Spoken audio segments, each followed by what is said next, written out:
Price Lord 31st July. இந்த மாதத்தின் கடைசி நாளில் இயேசப்பா உங்களை பார்த்து சொல்கிற வார்த்தை என்னவென்றால், உயர்த்தப்படுவாய்.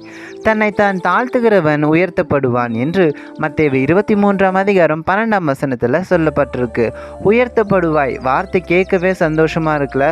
ஆனால் நம்மளுக்கு வர வேண்டிய உயர்வு நம்மளுக்கு வராமல் போயிடுச்சு, அல்லது நம்மளுக்கு வர வேண்டிய ஆசீர்வாதம் நம்மளுக்கு வராமல் போயிடுச்சுன்னா தேவன் மேலே ஒரு வெறுப்பு வந்துடும். தேவன் என்னை மறந்துட்டாரோ என்று நம்ம சோர்ந்து போயிடுவோம். ஸோ கவலைப்படாதீங்க. தேவன் உங்களை மறந்திருந்தா 7 மாதங்கள் கடக்கு கிருபை செய்திருப்பாரா?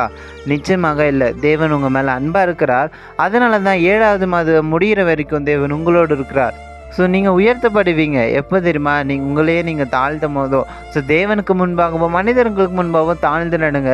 நிச்சயமாகவே தேவன் உங்களை உயர்த்தி வைப்பார். தாவீது தன்னுடைய வாழ்க்கையில் பெருமை கொள்ளாமல் தாழ்ந்து நடந்து கொண்டான். அதனால தேவன் அவனை உயர்த்தினார். ஆனால் சவுலானவன் பெருமை கொண்டிருந்தான். அதனால் அவனுடைய உயர்வு பறிக்கப்பட்டது. ஸோ தாவீதை போல தாழ்ந்திருப்போம். நிச்சயமாகவே தேவன் நம்மளை உயர்த்துவா.